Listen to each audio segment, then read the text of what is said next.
everyone. I'm Nozizwe Due, and I used to go to Karabo at the same school.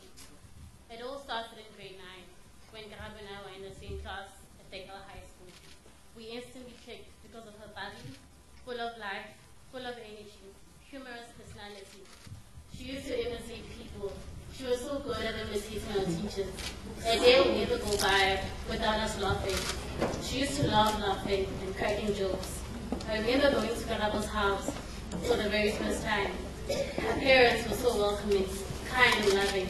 They still are. And suddenly it made sense when she got her amazing personality from. I got so comfortable being around the family.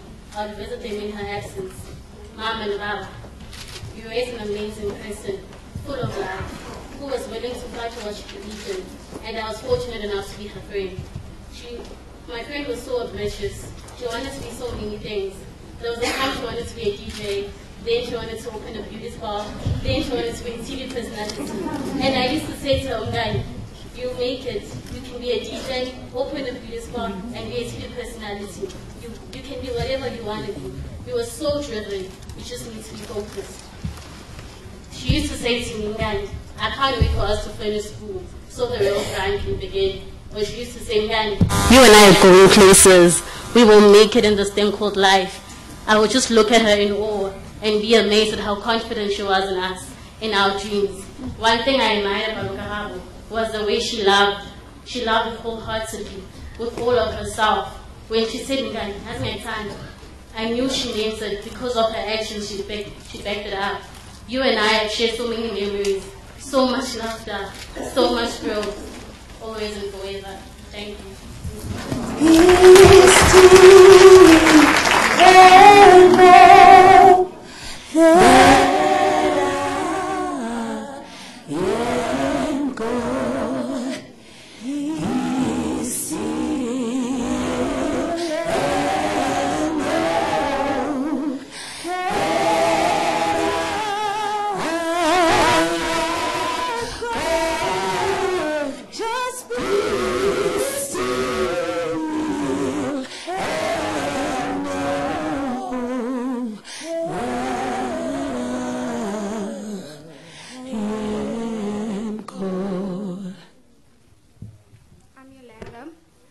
Karabo's friend.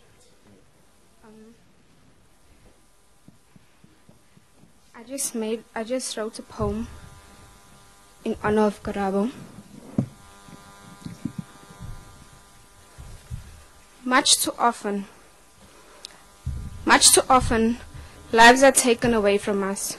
Much too often, the smiles that remain in our minds are the triggers to the tears in our eyes.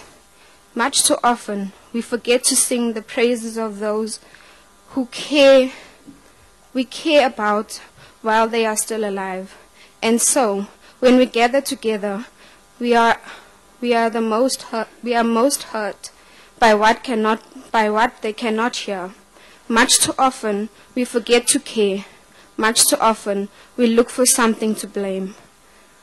Much too often, we become gluttons to self-hate because we cannot bring them back. The skies above have watched us live and laugh. We cry ourselves to bed each day and wonder why things don't go our way. Too many times we think of the things we could have done, should have done, to silence our minds of the loud voices in our heads that just remind us of the words we never said. But it is at this point in time where the challenge to ourselves is most important. It is here where we decide to celebrate life, and in so doing, we bring together the memories that help us gather together in memory. The wise words she spewed, the smile she gave, the love she displayed, the heart she touched, the love she encouraged, the time we spent learning together. The piece of her that she left in everyone's heart, in us still dancing, singing, loving and learning. She has become me, she has become you. She is us and we are gathered here. She wouldn't want despair and want her name to be called in vain. She is the sister, the friend, and the daughter that remain in each and every one of us. Much too often, we forget the joy because of the burden of the pain. And although it is okay to be sad, let her life not be gone in vain. May your soul rest in peace, my dear friend.